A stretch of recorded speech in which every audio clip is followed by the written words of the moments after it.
आप देख रहे हैं प्राइम टीवी और मैं हूं आपके साथ मुस्कान असमानी। रुक करेंगे यूपी की बड़ी खबरों की ओर, जहां असम में राहुल गांधी की न्याय यात्रा रोके जाने पर मऊ जिले में पार्टी कार्यकर्ताओं का विरोध प्रदर्शन देखने को मिला है। असम सरकार के खिलाफ हल्ला बोलते हुए कार्यकर्ताओं ने जिला मुख्यालय पर धरना दिया है। जी, हमारे नेता राहुल गांधी जी न्याय यात्रा पर निकले हुए हैं, जो मणिपुर से लेकर के मुंबई में जाकर के समाप्त होगी। हमारे नेता जब असम में गए हैं तो उनके गाड़ियों पर वहां के मुख्यमंत्री द्वारा पथराव कराया गया है, उन्हें गिरफ्तार करने की धमकी दी जा रही है, उन्हें मंदिर जाने से रोका गया है। इसीलिए हम कांग्रेस के लोग रघुपति राघव राजा राम राम धुन गाते हुए असम के मुख्यमंत्री की सद्बुद्धि की प्रार्थना कर रहे हैं कि भगवान उनको सद्बुद्धि दे। जिस तरह से हम सब के नेता को, आदरणीय राहुल गांधी जी को मंदिर जाने से रोका गया, एक लंबी यात्रा पे निकले हुए हैं वो, जिस तरह से भाजपा सरकार उनके पदयात्रा को दबाना चाहती है, गलत तरीक़ों से कुछ लोगों से पथराव करा के उनके पदयात्रा को प्रभावित करना चाहती है। कहीं ना कहीं से इन सब चीज़ों की हम कांग्रेसी घोर निंदा करते हैं और उनको सद्बुद्धि दें। इस तरह का कार्यक्रम हम लोग पूरे प्रदेश में चला रहे हैं राम धुन के साथ। आज इसीलिए हम लोग बैठे हुए हैं। 2024 लोकसभा चुनाव के लिए जहां विपक्ष एकजुट होकर कमर कस चुका है, वहीं बीजेपी भी अंदर खाने इसकी तैयारियों में जुट गई है। तो वहीं सभी राजनीतिक दल पूरे प्रदेश भर में ताबड़तोड़ रैलियां और यात्राएं कर रहे हैं, तो वहीं दूसरी तरफ सुभाषपा ने भी पश्चिमी यूपी से लेकर पूर्वांचल तक लगातार जनसभाएं करती हुई नजर आ रही है। सुहेल देव भारतीय समाज पार्टी के राष्ट्रीय अध्यक्ष ओम प्रकाश राजभर लगातार अपना कुनबा बढ़ाने की कवायद में लगे हुए हैं। वहीं लोकसभा चुनाव से पहले भाजपा और सुभाषपा क्या क्या रणनीति तैयार कर रही है, इसी मुद्दे को लेकर प्राइम टीवी ने सुभाषपा के राष्ट्रीय महासचिव अरविंद राजभर से खास बातचीत भी की है। लोकसभा चुनाव का 2024 का बिगुल बज चुका है और सारी पार्टियां अपनी अपनी कमर कस चुकी हैं। उसी कड़ी में सुभाषपा भी किसी से पीछे नहीं है और उसी में सुभाषपा के हमारे साथ अरविंद राजभर जी मौजूद हैं। मैं उनसे बातचीत करूंगा कि आखिर किस तरह से सुभाषपा क्या तैयारियां कर रही है। सबसे पहले तो मैं आप सभी लोगों को बहुत बहुत धन्यवाद ज्ञापित करता हूं और आपके सभी दर्शकों को जय श्री राम, जय सुहेलदेव कहता हूं। जहां तक सवाल है 2024 लोकसभा चुनाव का, तो सुहेलदेव भारतीय समाज पार्टी निरंतर कार्य करती रहती है और हम लोग यूपी के साथ साथ बिहार में भी 2024 चुनाव को लेकर के तैयारियां कर रहे हैं। अभी 25 तारीख को हम लोगों का सिवान में एक बहुत बड़े रैली का आयोजन किया गया है और अभी कल जो है उत्तर प्रदेश में कार्यक्रम है। लंबे समय से, लगभग हमको लगता है कि विधानसभा चुनाव बीतने के बाद से ही हम लोग मिशन 2024 पर लगे हुए हैं। बीच में आकर के एनडीए से गठबंधन भी हुआ। गठबंधन होने के बाद भी जिस प्रकार से हम लोग कार्य कर रहे थे, बूथ स्तरीय संगठन समीक्षा बैठक, सेक्टर का निर्माण, अभी जो वोटर लिस्ट में नाम की बढ़ोतरी हो रहा था उस पर भी हम लोगों ने कार्यकर्ताओं को लगा करके उस पर भी काम कराया। संभवतः 1-2 दिन में वोटर लिस्ट भी जारी होने वाला है, तो फिर से अपनी पूरी टीम लगा रखे हैं और पूर्वांचल के साथ साथ पूरे उत्तर प्रदेश में हमारा जहां तक संगठन है, जहां तक कार्यकर्ता हैं, सभी लोग कमर कसे हुए हैं कि मिशन 2024 में जो 18 जुलाई 2023 को जो एनडीए की बैठक में हम लोग सम्मिलित हुए थे, उसमें माननीय यशस्वी प्रधानमंत्री मोदी जी ने जो 80 लोकसभा सीटों का जो लक्ष्य रखा हुआ है उत्तर प्रदेश में, उसी लक्ष्य की प्राप्ति के लिए हम लोग निरंतर कार्य कर रहे हैं, संगठन को मजबूत बना रहे हैं और जो लोग भी ऐसे वंचित लोग हैं राजनीति में, ऐसे लोगों को समझा करके संगठन में जोड़ करके ऐसे लोगों को भी सामाजिक, शैक्षणिक, राजनीतिक सहभागिता कैसे प्राप्त होगी, इस पर भी हम लोग काम करने का योजना बना रखे हैं। अरविंद जी, सबसे बड़ा सवाल खड़ा होता है कि अभी एनडीए से आपका गठबंधन भी है सुहेलदेव पार्टी का, और दूसरी चीज़ यह है कि अभी तक जो वादे किए गए थे भारतीय जनता पार्टी की तरफ से कि क्या नाम, राजभर जी को मंत्री पद दिया जाएगा, लेकिन अभी तक कोई पद उनको दिया नहीं गया। तो क्या लगता है कि 2024 का जो सामने लोकसभा का चुनाव है, क्या उसमें एनडीए भारतीय जनता पार्टी सिर्फ राजभर का वोट बैंक लेने के लिए ऐसा काम कर रही है या कुछ उनको मंत्री पद दिया जाएगा? नहीं, देखिए ऐसी बात नहीं है। हर चीज़ का एक समय निर्धारित है बहुत पहले से ही और ये तो पत्रकार जगत में ये खबरें बार बार चलाई जाती हैं कि अब मंत्री बन जाएंगे, तब बन जाएंगे। तमाम तरह की बातें पत्रकारों के द्वारा चैनलों पर, न्यूज़पेपरों में दी जाती है, लेकिन उसका एक्चुअल डेट और टाइम हम लोग को पता है वो कब होना है। रही बात राजभर समाज को दिखा करके वोट लेने का, तो अभी पूरे देश को जिस चीज़ की आवश्यकता थी, कल 22 तारीख को देश के यशस्वी प्रधानमंत्री जी ने वो कर दिखाया। जो कोई नहीं कर पाया था उसको माननीय प्रधानमंत्री जी ने किया, और पूरे देश की जो आस्था भगवान श्री राम पर बनी हुई थी उसको उन्होंने जीर्णोद्धार करके कल प्राण प्रतिष्ठा करके उन्होंने पूरी दुनिया को दिखा दिया कि भारतीय जनता पार्टी या फिर हमारा एनडीए घटक दल किसी भी स्थिति में पीछे नहीं है।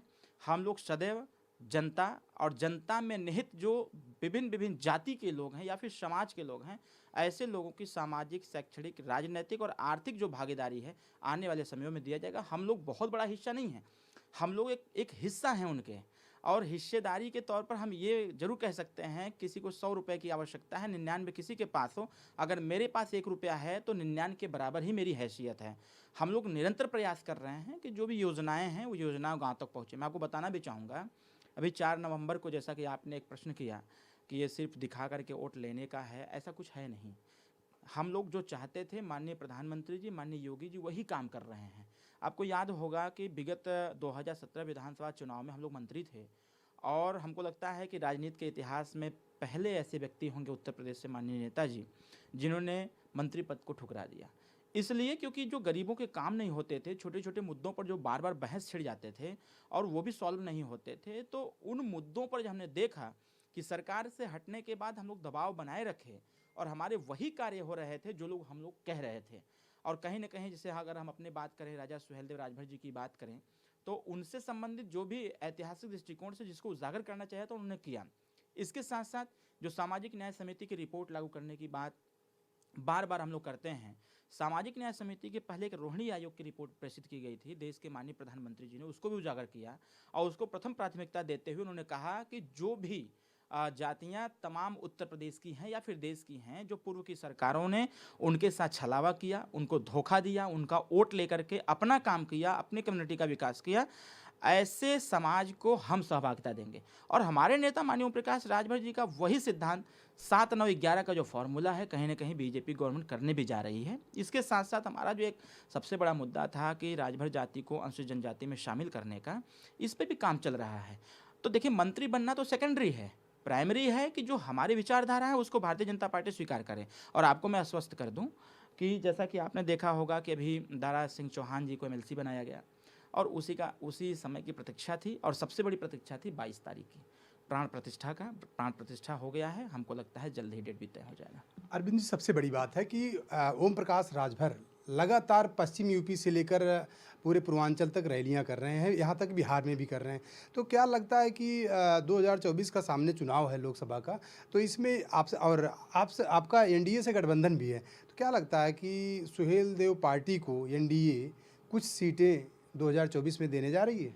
ज़रूर। देखिए, ये सीटों का सवाल नहीं है, सवाल है यहाँ जीत हासिल करने का, और हम लोग सीटों के पीछे नहीं जा रहे हैं। हम लोग बस ये जरूर बार बार भारतीय जनता पार्टी एनडीए की बैठक में कहते हैं कि जो भी वंचित वर्ग के लोग हैं, चाहे किसी जाति के हों, किसी कम्युनिटी के हों या किसी धर्म के हों, उनकी सहभागिता जरूर दर्ज हो।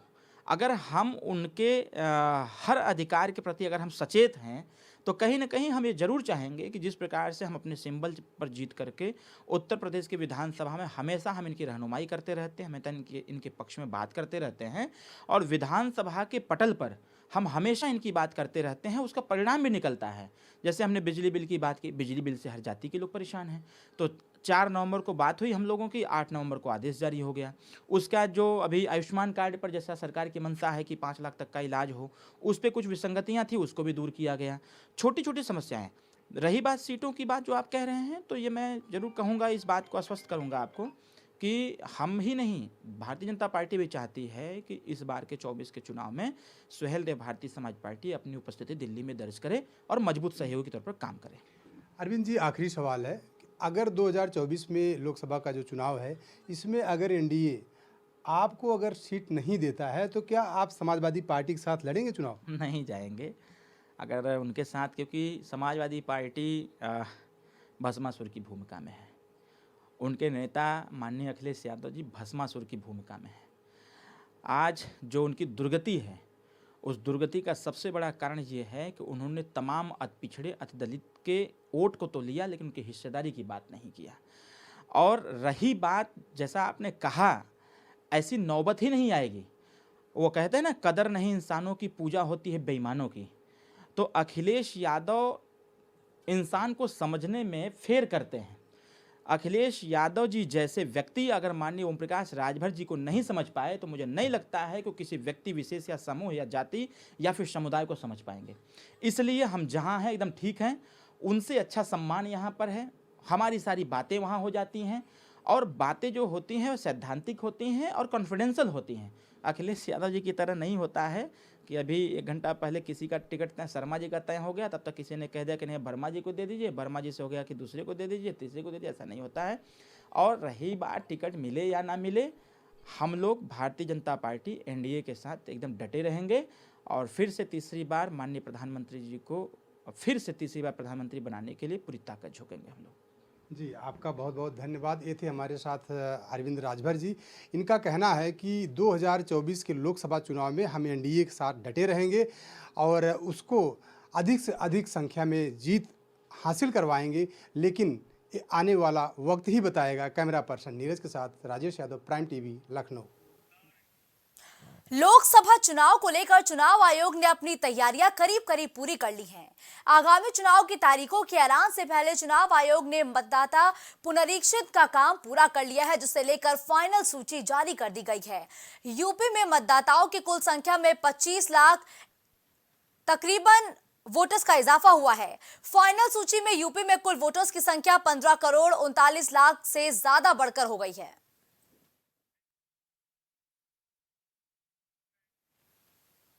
राहुल गांधी की न्याय यात्रा को रोके जाने का मामला लगातार तूल पकड़ता जा रहा है। वहीं मथुरा में जिला कांग्रेस कमेटी के कार्यकर्ताओं ने डीएम कार्यालय पहुंचकर असम सरकार को बर्खास्त करने की मांग की है।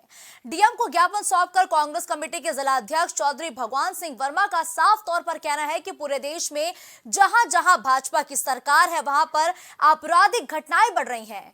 उन्होंने बीजेपी पर आरोप लगाया कि इरादतन राहुल गांधी की न्याय यात्रा को रोकने की कोशिश हो रही है। कांग्रेस के पूर्व राष्ट्रीय अध्यक्ष सम्मानित राहुल गांधी जी द्वारा भारत जोड़ने की जो न्याय यात्रा जारी है, जो मिजोरम से चालू हुई थी और जैसे ही आसाम में पहुंची, आसाम भाजपा सरकार के मुख्यमंत्री द्वारा मोदी सरकार के इशारे पर हमारी यात्रा जो काफिला चल रहा था, उस पर भाजपा कार्यकर्ताओं द्वारा और पुलिस प्रशासन द्वारा उन पर लाठीचार्ज किया गया, जिससे करीब 200 कार्यकर्ता घायल हैं, जिसमें हमारे कांग्रेस के केंद्रीय नेता भी घायल हैं। और उससे पहले आपने देखा होगा, जैसे ही हमें अयोध्या के दर्शन करने के लिए उत्तर प्रदेश कांग्रेस कमेटी अध्यक्ष माननीय अजय राय जी और राष्ट्रीय महासचिव अविनाश पांडे जी अयोध्या दर्शन करने के लिए गए, तो उनके काफिले को रोका गया, कांग्रेस के झंडे फाड़े गए। इस तरह केवल और केवल, और उसके बाद आपने देखा हमारे राहुल गांधी जी महादेव जी के मंदिर में दर्शन करने के लिए जा रहे थे। राम मंदिर निर्माण को लेकर केंद्रीय राज्य मंत्री साध्वी निरंजन ज्योति ने कहा कि मोदी के नेतृत्व में त्रेतायुग की शुरुआत हो चुकी है। वहीं असम में राहुल गांधी के यात्रा रोके जाने पर उन्होंने कहा कि यात्राएं हमारी भी रोकी गई हैं, लेकिन हम लोगों ने कभी हिंसा नहीं की। ऐसा करना किसी भी तरीके से उचित नहीं है। वरिष्ठ मंत्री और एक सहज सरल व्यक्तित्व के धनी आदरणीय भानु प्रताप वर्मा जी की श्रीमती राममूर्ति वर्मा जी का आकस्मिक निधन हुआ, और मुझे परसों ही जानकारी मिली थी। मैं क्योंकि एक तो हमारा बहुत पुराना लगाव है परिवार से, और खास तौर भानु जी से बहुत एक सज्जनता और मेरा बहुत पुराना परिचय है। जब ये विधायकी का चुनाव लड़ते थे तब भी मैं आती थी। ऐसे दुख की घड़ी में आई हूँ, ईश्वर से प्रार्थना करती हूँ। उनका जो सपना था, ये बात अभी बताया मंत्री जी ने कि कह रही थी हमें 22 तारीख को अयोध्या ले चलो। भगवान की इच्छा थी, ससुराल नहीं पहुंच सके, लेकिन कल उनकी अस्थि विसर्जन गंगा जी में हुई है। भगवान अपनी शरणागति लें, यही मेरी ईश्वर से प्रार्थना है, और इस पूरे परिवार को दुख की घड़ी में साहस और हिम्मत दे, ईश्वर से प्रार्थना है। खबर फिरोजाबाद से है, जहां अवैध तमंचों की फैक्ट्री को पकड़ा गया है, जिसमें 4 अभियुक्तों को पुलिस ने गिरफ्तार कर लिया है। वहीं एक आरोपी मौके से फरार चल रहा है। इनके कब्जे से 6 कारतूस, तमंचा और बड़ी मात्रा में अवैध शस्त्र बनाने वाले उपकरण भी बरामद किए गए हैं। वहीं एसपी ग्रामीण रणविजय सिंह ने प्रेस वार्ता करते हुए इस पूरे मामले की जानकारी दी है। एका थाना क्षेत्र में एक नगला नहर है, वहां पे इलीगल आर्म्स बनाने की फैक्ट्री चल रही है। इस सूचना पे ये सभी लोग टीम अप होकर के वहां गए और वहां पर नगला नहर के बगल में ही एक जगह पर असला बनाते हुए कुछ लोग गिरफ्तार हुए हैं। 4 लोग गिरफ्तार हुए हैं।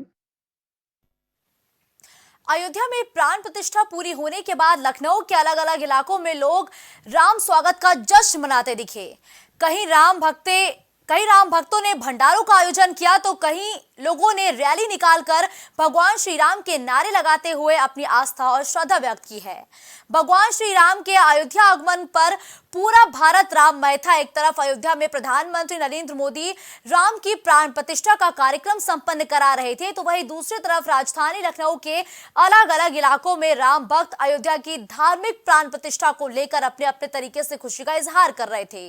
तो वहीं लखनऊ के चिन्हट स्थित मटियारी चौराहे पर सनी गुप्ता द्वारा राम भक्तों के लिए भंडारे का आयोजन किया गया। तो वहीं चिन्हट के मल्हौर चौराहे पर भी समस्त व्यापारी और अभय सिंह ने मिलकर आतिशबाजी करते हुए भंडारे का आयोजन किया, जिसमें कई लोगों ने प्रसाद का सेवन कर भगवान श्री राम के नारे लगाए।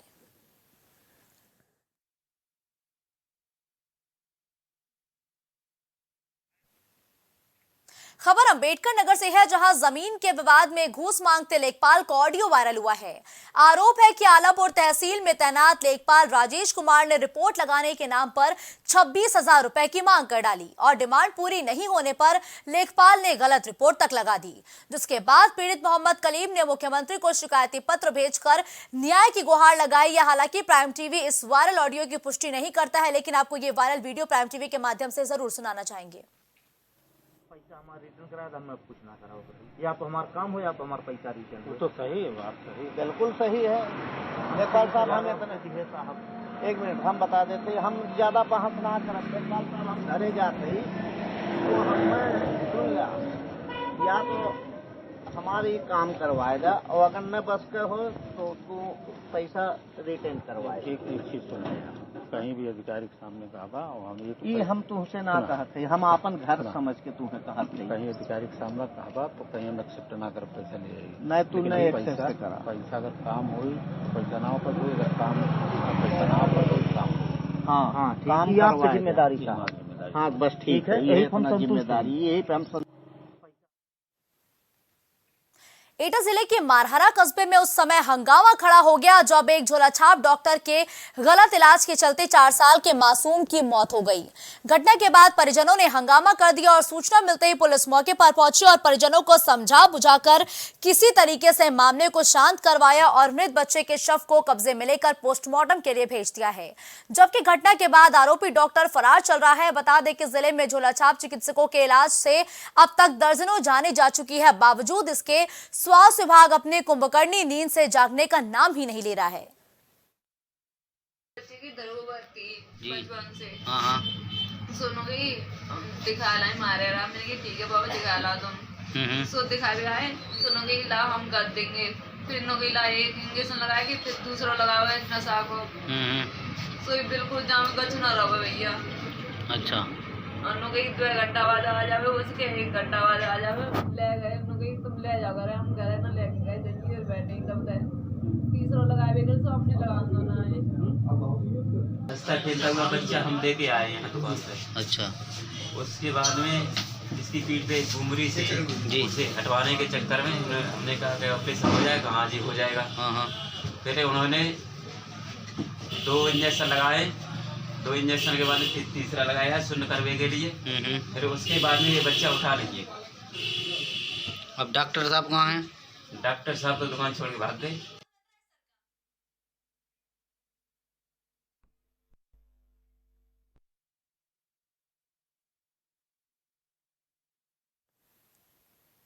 अब अगली खबर चित्रकूट से है, जहां जनरल स्टोर की दुकान में हुई लूट का पुलिस ने खुलासा किया है। लूट करने वाले दो आरोपी को अवैध तमंचा और चाकू के साथ गिरफ्तार किया गया है, जिसके बाद दोनों मौके से फरार हो गए। ये पूरा मामला मारकुंडी थाना क्षेत्र का बताया गया है। आधी रात के आसपास उनके घर में मुंह बांध करके 4 बदमाश थे। तमंचे और चाकू से उन्हें डरा धमका करके उनके घर से नकदी और कुछ उनकी ज्वेलरी और कुछ दुकान का सामान ये लूट के ले गए। बदमाश मुंह बांधे हुए थे, लेकिन जाते जाते एक बदमाश का मुंह खुल गया था, जिससे बुढ़िया को कुछ हासिल किया। उन्होंने तहरीर दिया, उसकी तहरीर पे मुकदमा लिखा गया और जिस पर उनकी आशंका थी, उसी आधार पे पुलिस की हमारी स्वाट सर्विलांस की टीम मारकुंडी के साथ लगातार काम कर रही थी और ये साबित हो गया इस घटना में सर्विलांस के माध्यम से 4 लोग शामिल थे। उसमें से 2 लोग पुलिस की पकड़ में आए थे। उनसे बुढ़िया के घर से लूटा गया कुछ सामान और उनके हिस्से आए कुछ रुपए बरामद हुए। शेष 2 की गिरफ्तारी के लिए पुलिस की टीम प्रयासरत है और शीघ्र उनकी भी गिरफ्तारी होगी। इनमें से कुछ अपराधियों का लंबा आपराधिक इतिहास। अब अगली खबर अलीगढ़ से है, जहां अतरौली थाना क्षेत्र में स्कूली बस और रोडवेज बस में आमने सामने से जोरदार भिड़ंत की वजह से आधा दर्जन के करीब स्कूली बच्चों के घायल होने का मामला सामने आया है। जहां स्कूल बस और रोडवेज बस के बीच हुए एक्सीडेंट के बाद बस में फंसे बच्चों के चीखने चिल्लाने की आवाजें गूंजने लगी। वहीं घटना के बाद मौके पर पहुंचे लोगों ने पुलिस को सूचना दी और सूचना पर पहुंची पुलिस ने स्थानीय लोगों की मदद से बस में फंसे बच्चों को रेस्क्यू कर बाहर निकाला है, जिसके बाद घायल बच्चों को इलाज के लिए सीएचसी अतरौली ले जाया गया, जहां डॉक्टर्स ने प्राथमिक उपचार के बाद 4 बच्चों समेत एक्सीडेंट में घायल वैन चालक की हालत को गंभीर देखते हुए मेडिकल कॉलेज रेफर कर दिया है। स्कूल बच्चों को उठा करके ला रही थी वैन, तो घने कोहरे की वजह से एक्सीडेंट हो गया। किससे हुआ एक्सीडेंट? रोडवेज से। सामने से मारी है जी। रोडवेज किधर से आ रही थी? रोडवेज अलीगढ़ साइड से। कितने बच्चे घायल होंगे इसमें? 4 बच्चे। और कोई घायल है? हाँ, ड्राइवर घायल है। ज़्यादा चोट गंभीर है? गंभीर है। ग्राम ककेथल अतरौली थाना अंतर्गत का मामला है।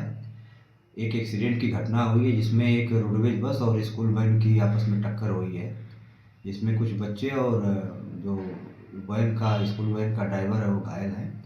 पुलिस को तत्काल सूचना मिली, तत्काल वहाँ मौके पर पुलिस पहुंची और एम्बुलेंस को बुलाकर तत्काल जो भी घायल लोग थे इनको हॉस्पिटल भिजवा दिया गया है।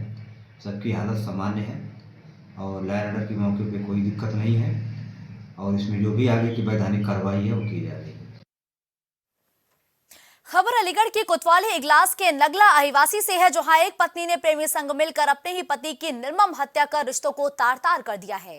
वारदात को अंजाम देकर आरोपी मौके से फरार हो गए और पुलिस ने कॉल डिटेल के जरिए घटना का खुलासा करते हुए मृतक के शव को बरामद कर लिया है। वही आरोपी पत्नी और उसका प्रेमी भी अब पुलिस गिरफ्त में है। बताया जा रहा है कि आरोपियों ने शराब में नशीला पदार्थ मिलाकर हत्या की इस वारदात को अंजाम दिया है, जिसके बाद शव को नदी में फेंक दिया। भाई की मृत्यु हो गई है। अच्छा, कहाँ पर मिला था सब? ये मिला था करवा नदी मौजीपुर के पास। अच्छा, क्या नाम था तुम्हारे भाई का? जितेंद्र कुमार। तो कहाँ के रहने वाले थे वो? नाला आदिवासी। कोई शादी वगैरह भी हुई थी? हाँ, शादी। उनकी पत्नी का क्या नाम था? रेखा। रेखा। तो वो कब से गायब हुए थे? वो 11 तारीख से गायब। अच्छा, तो मुकदमा वगैरह भी लिखा गया था इस मामले में? कहाँ पर लिखा गया था? ये फरीदाबाद लिखा है। फरीदाबाद में। तो फरीदाबाद की पुलिस आई है आज इगलास? तो क्या कुछ मिला है वहाँ? तुम्हारे भाई का शव वगैरह मिल गया है? हाँ, मिल गया। क्या हुआ, क्या लग रहा है, किसने हत्या की, क्या है पूरा मामला? ये घरवाली का के द्वारा हत्या कराई है। कौन है, किसने की, कहाँ का है? कौन है, किसने की, आरोपी किसके साथ मिलकर ये अंजाम दिया गया? ये जयवीर सिंह नाम है, ये अतेला नगला के रहने वाले हैं। उनके साथ मिलकर ये काम किया।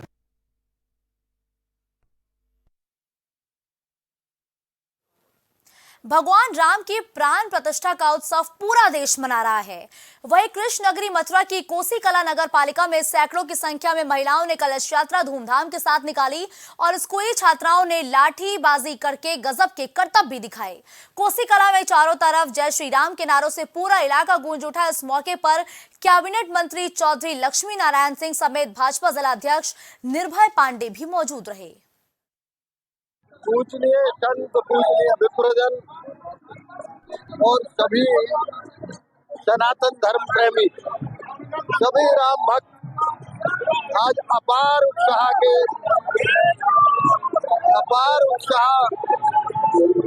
में ये शोभा यात्रा निकाल रहे हैं। अपार जनसमूह यहाँ है। मैं यदि ये कहूँ, ये दीपावली नहीं है, 100 दीपावलियों के बराबर अकेला एक उत्सव है। इतना अपार उत्साह कभी किसी कार्यक्रम में आज तक देखने को नहीं मिला। आज करोड़ों राम भक्त भगवान राम के आदर्शों पे चलने के लिए शपथ ले रहे हैं। आज विश्व बंधुत्व की भावना के अंतर्गत मर्यादा पुरुषोत्तम राम के गुणगान कर रहे हैं, ध्वनि हो रही है, कीर्तन कर रहे हैं, नगाड़े बज रहे हैं, ढोल बज रहे हैं, ताशे बज रहे हैं, चारों तरफ आतिशबाजी चल रही है, माता बहनें सब कलश लेके यात्राएं कर रही है। अपार जनसमूह आज, और अयोध्या के बाद आज कोसी कला में, चलो महाराज जी बढ़ाओ, कोसी कला में एक मिनी अयोध्या का रूप यहाँ लग रहा है। श्री राम प्रतिष्ठान के शुभ अवसर पर मथुरा जिले के कोसी कला नगर पालिका में इस समय यहाँ भव्य और दिवस शोभा यात्रा निकाली जा रही है। इसी क्रम में हमारे साथ जिला अध्यक्ष नरेंद्र पांडे जी है। अध्यक्ष जी बताइए आज जो शोभा यात्रा निकाल जैसा कि आज आप सब देख रहे हैं, पूरा शहर और पूरा देश आज पूरा राममय है। और प्रताप जी, आज के इस पर्व पर जिन्हें गांव में मेले मनते थे, जिनका मेला कभी होली के पास आता है, दिवाली के पास आता है, आज के दिन उन गांव में मेला बना रहे हैं अपना। और निश्चित रूप से इतना उत्साह ये कोई लाएगा ये लोग नहीं है, ये स्वयं अपने आप आए हुए लोग हैं। और निश्चित रूप से इससे पता चलता है कि अब ये पूरा देश की स्थिति और देश का दशा इधर तय हो गई है। ये सब लोग आज पूरा जनमानस बता रहा है कि इस देश को कोई भी हिंदुस्तान बनाने से नहीं रोक पाएगा। और ये भारत है, भारत पहले भारत था और ये भारत ही रहेगा। हमारे साथ इसी क्रम में जिला प्रतिनिधि नरदेव चौधरी जी से बात करेंगे। शोभा यात्रा कर रही है, क्या कहना चाहिए? देखिए, जिस तरह से पिछले 527 वर्ष में बहुसंख्यक हिंदुस्तान में हिंदुओं को होने के बाद भी, सनातनियों की संख्या आबादी लगभग 80-90% होने के बाद भी हमें अपने ईस्ट को घर लाने के लिए संघर्ष करने पड़े, कुर्बानियां देनी पड़ी। आज इतने लंबे संघर्ष और लंबे अंतराल के बाद वो मौका आया है जब घर घर में इतनी प्रसन्नता हो रही है। दिवाली से भी बड़ी दिवाली आज पूरे हिंदुस्तान में मनाई जा रही है। आज हिंदुस्तान की प्रत्येक गली, प्रत्येक मार्ग अयोध्या को जा रहा है। आज अयोध्या जैसा प्रत्येक दुकान से लेके घर तक सजाया आपको दिखाई दे रहा है। निश्चित रूप से मैं ये कह सकता हूँ कि इससे बड़ा पर्व हिंदुस्तान के इतिहास में ना कभी हुआ है, ना कभी होगा। बहुत गौरवान्वित हम अपने आप को महसूस कर रहे हैं इस ऐतिहासिक क्षण के साक्षी बन के, जब भगवान राम अयोध्या में विराजमान हो रहे हैं अपने जन्म स्थान पे। ये प्रत्येक सनातन को मानने वाले की एक ऐतिहासिक गौरव का क्षण है। मैं बहुत बहुत बधाई देता हूँ मोदी जी को, योगी जी को, जिनकी वजह से हम सबको इस उत्सव को मनाने का मौका मिल रहा है और हम सब इसके साक्षी बन रहे हैं। इसी के साथ आप देख रहे हैं प्राइम टीवी। मऊ जिले में मॉडलिंग के क्षेत्र में युवा प्रतिभाओं को मौका देने के लिए मॉडल शो का आयोजन किया गया है। बुधवार को पालिका कम्युनिटी हॉल में आयोजित होने वाले इस शो में जिले भर के युवा प्रतिभाग करेंगे और जिले में पहली बार इस तरीके के आयोजन से युवा प्रतिभाओं को निखरने का मौका मिलेगा। इस मौके पर डॉक्टर एकिका सिंह ने कहा कि इस ऐतिहासिक प्रतियोगिता से युवा चेहरों की भविष्य की राह और आसान हो जाएगी।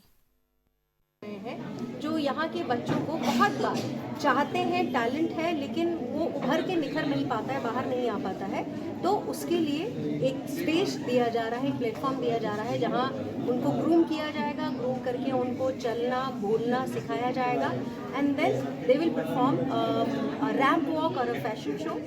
एंड ये चीज़ उनके सेल्फ कॉन्फिडेंस को बूस्ट करेगी। उनकी जब सेल्फ कॉन्फिडेंस आता है तो this improves your mental health. आपका कॉन्फिडेंस लेवल बढ़ता है, आप अपने आप को ये नहीं समझते हैं कि आप किसी से कम हैं, and then you can literally compete with other people also. और कार्यक्रम कब है और कहाँ पे? ये कार्यक्रम कल होगा और कम्युनिटी हॉल में हमने ये कार्यक्रम को किया है।